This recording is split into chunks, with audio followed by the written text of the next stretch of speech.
Assalamualaikum dan selamat sejahtera dan salam Politeknik Unggul. Terlebih dahulu saya ingin memperkenalkan diri saya. Saya Ali Syafwan Sanusi, nombor pendaftaran 07 DLS 18F2073. Okey. Dan saya melanjutkan latihan industri di satu organisasi iaitu Thunder Flash Logistics.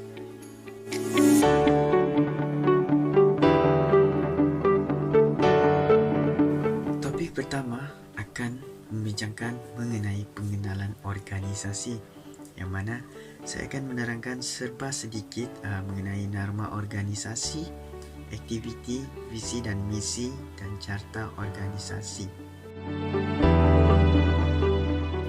Organisasi yang dipilih adalah syarikat Thunder Flash Logistics dan sejarah syarikat ini ditubuhkan pada 3 Ogos 2020 bersamaan tarikh bermula latihan industri sesi Jun 2020. Syarikat ini mewakili Pusat Khidmat Pengurusan Pembungkusan Tempatan PKK. Syarikat ini ditubuhkan hasil kerjasama antara pihak Jabatan Perdagangan, JP dan Koperasi Politeknik Kota Kinabalu.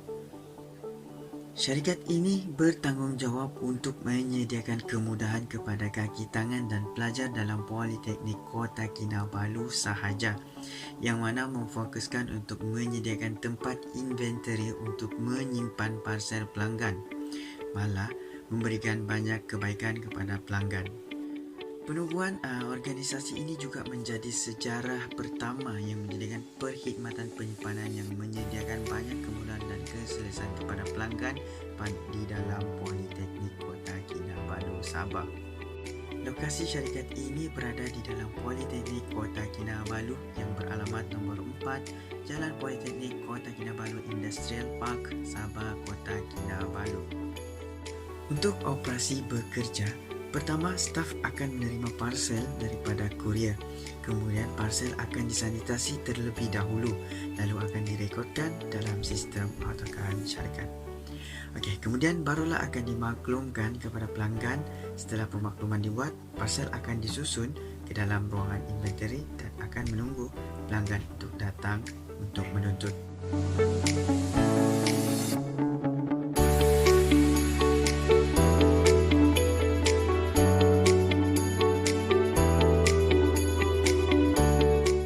Aktiviti yang kedua dalam organisasi ini adalah khidmat untuk pengiriman parsel, iaitu menggunakan send parcel, pos laju dan ABX. Okey, yang pertama, staf akan menerima bungkusan daripada pelanggan yang hendak dikirim. Terlebih dahulu, sebelum melakukan proses pengiriman, staf akan meminta maklumat diisi dahulu oleh pelanggan. Yang ketiga, parsel akan ditimbang. Harga untuk parsel itu akan diketahui melalui berat bungkusan yang ditimbang. Setelah itu, parsel akan dibungkus dengan flyers yang telah disediakan oleh staf TFL. Kemudian, tracking number akan diberikan kepada pelanggan dalam bentuk gambar melalui WhatsApp. Yang kelima, staf akan menghubungi kurier untuk datang pick up. Setelah bungkusan itu diambil, ia akan menjadi tanggungjawab kepada kurier untuk mengantar sampai ke penerima. Visi syarikat. Visi syarikat adalah fokus bagi menerajui rangkaian perkhidmatan kurier dan rantaian bekalan unggul dalam kalangan masyarakat tempatan. Misi syarikat adalah yang pertama, menyediakan perkhidmatan dengan dedikasi dan integriti ke tahap tertinggi untuk mencapai kepuasan dan kepercayaan pelanggan ke tahap maksimum. Yang kedua adalah menyediakan akses persekitaran kerja yang kondusif dalam membangunkan model insan yang seimbang dan holistik. Terdapat 5 objektif syarikat ini, iaitu yang pertama, menyediakan pusat tempatan yang menguruskan pengantaran bungkusan pos bagi memudahkan kaki tangan pelajar Politeknik Kota Kinabalu. Yang kedua adalah menyelesaikan isu pengurusan bungkusan sedia ada dalam Politeknik Kota Kinabalu. Yang seterusnya adalah menyediakan peluang penempatan untuk latihan industri dan pengalaman dalam perniagaan untuk pelajar Jabatan Perdagangan. Yang keempat adalah memupuk budaya keusahawanan dan pengalaman perniagaan dalam kalangan pelajar Jabatan Perdagangan.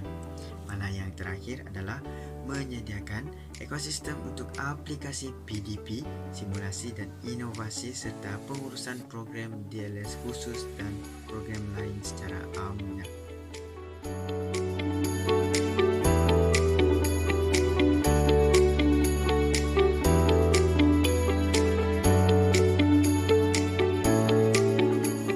Laporan teknikal.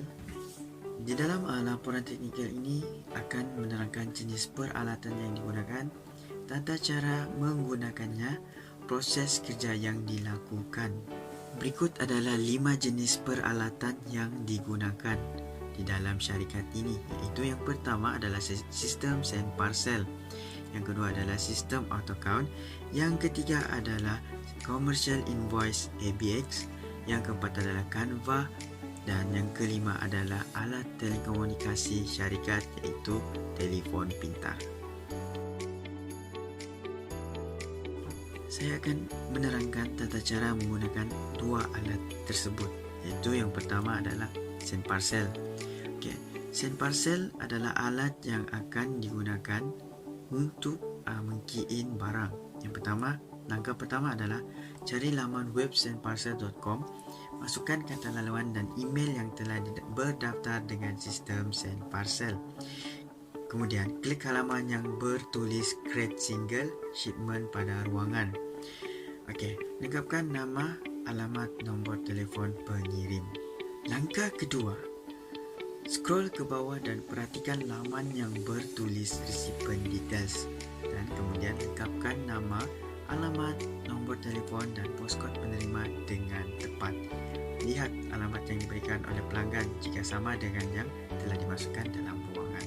Langkah ketiga pula adalah scroll ke bawah dan perhatikan ruangan yang bertulis item details. Masukkan bilangan berat parcel tersebut terlebih dahulu. Pilih jenis kandungan dalam content type, iaitu mesti sepadan dengan kandungan parcel tersebut. Tulis jumlah barang itu dalam nilai RM. Harga akan secara automatik terpapar di laman tersebut. Sistem AutoCount ini adalah sistem yang akan digunakan di dalam syarikat untuk merekodkan segala transaksi. Contoh, penerimaan barang daripada kurier. Mencari laman stok receive. Lihat pada perkataan stok pada atas laman. Tekan pada stok dan stok receiver terpapar pada halaman yang tersebut beserta terpapar yang lain-lain. Sistem akan memaparkan halaman seperti gambar di sebelah ini. Untuk merekodkan transaksi parcel yang baru diterima masuk, hanya tekan butang plus hanya yang berada di atas halaman. Masukkan tracking number parcel berikut ke dalam ruangan pada stok receive yang baru saja dipaparkan. Langkah kedua adalah untuk kita merekodkan bungkusan ini ke dalam cash shells. Melihat kepada perkataan yang tertulis cash di atas halaman. Tekan perkataan cash. Pada ruangan tersebut terdapat paparan yang tertulis cash sales. Tekan cash sales akan memaparkan halaman cash sales seperti gambar berikut.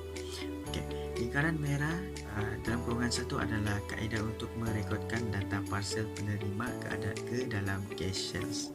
Lalu klik new dan akan terpapar satu halaman kecil seperti lingkaran 2. Type penama parcel tersebut ke dalam ruangan ini, kemudian selesai. Untuk mencari dan rekod transaksi parcel dituntut lihat pada lingkaran 3. Gunakan kaedah ini. Masukkan nama penerima parcel dengan tepat. Parcel akan dikesan. Untuk merekod data parcel yang telah dituntut, akan menggunakan kaedah pada lingkaran 3. Isi nama penuntut dikesan, tekan edit yang diarahkan anak panah tersebut, pastikan tarikh pada ruangan edit untuk tuntutan tepat pada waktu tuntutan dilakukan. Sahkan penama. Tekan F3 enter lalu F5. Parcel telah dikemas kini bahawa parcel telah dituntut. Sistem AutoCount TFL ini juga adalah salah satu sistem yang boleh merekod kewangan syarikat. Namun halaman ini tidak kerap dilakukan dalam operasi syarikat. Biasanya ia dilakukan oleh eksekutif kewangan sahaja. Cashbook digunakan apabila syarikat hendak mengeluarkan kewangan daripada bank atau tunai dan akan direkodkan ke dalam sistem ini.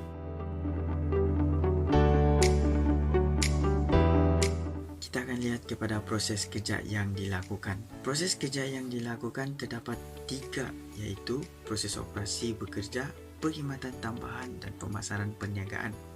Di dalam proses operasi bekerja terdapat 6 topik kecil. Yang pertama adalah menerima bungkusan parcel dari pengantar pos. Khidmat sanitasi parsel merekod data ke dalam sistem AutoCount, memberi maklum pelanggan, mencari dan menyusun khidmat pelanggan di kaunter hadapan. Manakala untuk perkhidmatan tambahan, terdapat dua topik kecil iaitu pengiriman parsel pos laju dan ABX. Yang kedua adalah cash on delivery COD, iaitu pengantaran berbayar. Yang ketiga ni adalah pemasaran perniagaan lah. Bagi proses operasi bekerja, yang pertama adalah menerima bungkusan parsel daripada pengantar pos. Poin yang pertama, penerimaan bungkusan daripada kurir terlebih dahulu perlu dilengkapkan satu borang penerimaan parsel yang telah disediakan. Borang penerimaan ini akan dijadikan dokumen rasmi yang meliputi nama pengantaran, nombor telefon, jenis pengantaran dan nombor pendaftaran. Alamat surat menjurat ke Politeknik Kota Kinabalu akan dihantar ke pusat TFL. Penerimaan bungkusan ini akan dilakukan setiap hari oleh kaki tangan TFL ketika beroperasi. Berikut adalah dokumen yang digunakan untuk penerimaan bungkusan daripada pengantaran pos. Sekiranya borang ini tidak digunakan semasa penerimaan parsel, ia akan menyukarkan kaki tangan untuk menghitung jumlah atau anggaran untuk sebulan penerimaan parsel dilakukan di TFL. Seperti yang anda boleh lihat, ini adalah jumlah kemasukan parsel untuk setiap bulan. Ini tujuan sebenar borang itu dikeluarkan untuk mengenal pasti syarikat berkembang atau tidak pada setiap bulan. Berdasarkan anggaran untuk Disember, penerimaan parsel semakin berkurang. Yang kedua adalah khidmat sanitasi parsel. Parsel yang sampai akan dilakukan sanitasi dahulu untuk memastikan kaki tangan atau individu atau pelanggan yang menerima dalam keadaan baik, mengelakkan wabak menular kepada pelanggan yang datang untuk khidmat kami. Sanitasi ini akan dilakukan sekurangnya 2 kali bagi membasmi COVID-19 ini. Selepas mensanitasi parsel, yang ketiga ni adalah merekodkan data ke dalam AutoCount. AutoCount adalah sistem perisian khusus untuk mengurus akaun kewangan dan melaksanakan tindakan perakaunan seperti audit, pelaporan, analisis, pengukuran, pengelasan, pengesahan, penjumlahan atau tafsiran data kewangan. Menurut daripada laman Axis Consulting, ia mampu memproses akaun belum bayar dan belum terima, mengurus inventory, menjejaki senarai gaji dan pelbagai lagi yang dikenali sebagai program mudah untuk tujuan penyimpanan rekod. Sistem ini memerlukan sokongan alat seperti barcode sebagai alat untuk menjejak nombor pengesahan yang ada pada parsel penerima. Kemudian, baru dapat meneruskan tugas merekod ke dalam halaman seterusnya. Untuk merekodkan, bungkusan terima akan masuk ke dalam stok receive dan kemudian masuk ke dalam cash sales bahawa parsel dikenal pasti kredit tunai.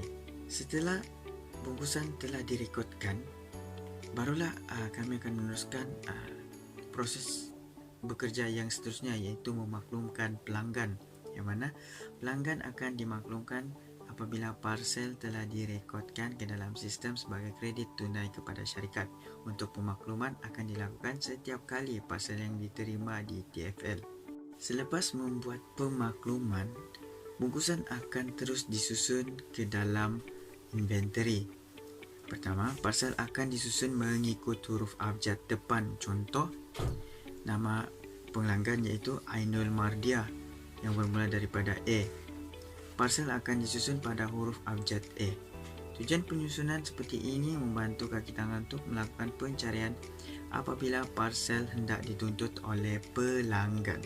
Yang terakhir adalah khidmat pelanggan. Pelanggan yang datang ke kaunter untuk urusan ambil parsel akan diberikan layanan baik, mesra dan cepat memberikan respon. Penyerahan bungkusan atau parsel dilakukan apabila pelanggan meminta atas namanya yang sama seperti nama penerima pada parsel tersebut. Kesimpulannya, dapatan daripada latihan industri, pengurusan logistik dan rantaian bekalan kini semakin berkembang pesat di serata dunia, manakala Malaysia seperti cendawan tumbuh selepas hujan.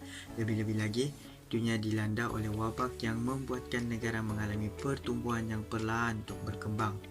Justru, untuk meningkatkan ekonomi dengan selaras dengan dasar kerajaan untuk menjadi negara maju adalah baiknya tenaga mahir diperbanyakkan dalam pelbagai sektor kritikal. Generasi muda yang akan menjadi tumpuan untuk syarikat berkembang maju kerana ia boleh menjadi tenaga mahir pada syarikat. Untuk melahirkan generasi yang berkemahiran pada masa hadapan, kelak perlu mempunyai perancangan dan kerjasama selaras antara institusi pengajian tinggi dan syarikat-syarikat dalam sektor perindustrian yang mana memberi pengaruh yang amat baik dan penting buat kedua-duanya. Terdapat beberapa sasaran dan cadangan untuk pihak syarikat ialah yang pertama adalah pihak syarikat perlu menggantikan peralatan baru khusus dalam teknologi. Yang kedua adalah pihak syarikat perlu mendapatkan kaki tangan yang tetap untuk merancang perjalanan syarikat dengan baik. Yang ketiga adalah pihak syarikat perlu mengembangkan jenama syarikat ini ke seluruh bahagian politeknik di seluruh Malaysia. Yang keempat adalah pihak syarikat perlu memperkenalkan jenama syarikat ini kepada orang luar. Yang kelima, membuat kajian terhadap kemampuan suasana tempat kerja sama ada yang mampu memberi kesinambungan pelatih dan pekerja tetap. Yang terakhir adalah pekerja yang diambil perlulah melihat kelayakan sama ada selaras dengan bidang yang diceburi. Bagi saranan dan cadangan untuk pihak Politeknik Kota Kinabalu pula adalah pihak Politeknik dengan pihak syarikat perlu menjalankan kerjasama yang baik dan sentiasa berganding bahu dalam menjayakan latihan dasi ini yang diberikan. Program latihan dasi ini memberikan faedah kepada siswa dan siswi malah juga kepada pembangunan negara dari segi penyediaan tenaga pekerja yang berkemahiran. Oleh itu, pihak Politeknik harus meneruskan lagi latihan ini kepada pelajar. Pelajar perlu diberikan sedikit penerangan atau gambaran mengenai kerja-kerja yang bakal dihadapi dan perlu dilaksanakan mengikut bidang masing-masing. Okey, yang seterusnya, pihak Politeknik diharapkan dapat mengubah sistem pembelajaran kepada sistem amali bermula daripada pelajar berada di semester 5 lagi akan mendapatkan latihan dasi ini sehingga semester 6. Ini bermaksud pelajar mempunyai pengalaman selama 1 tahun untuk berada di industri seperti negara-negara lain yang mana pelajar mereka mendapatkan pendedahan agak begitu lama untuk membiasakan mereka dengan persekitaran di tempat kerja. Okey, yang terakhir ini, pihak Politeknik perlu memberikan pelajar masa yang sedikit panjang untuk pelajar menghabiskan tugasan yang diberikan seperti menyediakan laporan akhir, menyediakan pembentangan video dan sebagainya. Mengapa ia perlu dipanjangkan? Kerana apabila pelajar ditempatkan di sebuah industri, pelajar telah melalui satu fasa yang mana mereka mengalami sendiri kerja atau tugasan yang akan dipikul. Masa untuk pelajar menyiapkan segala tugasan itu amat sikit. Itu sahaja daripada saya. Sekian, terima kasih.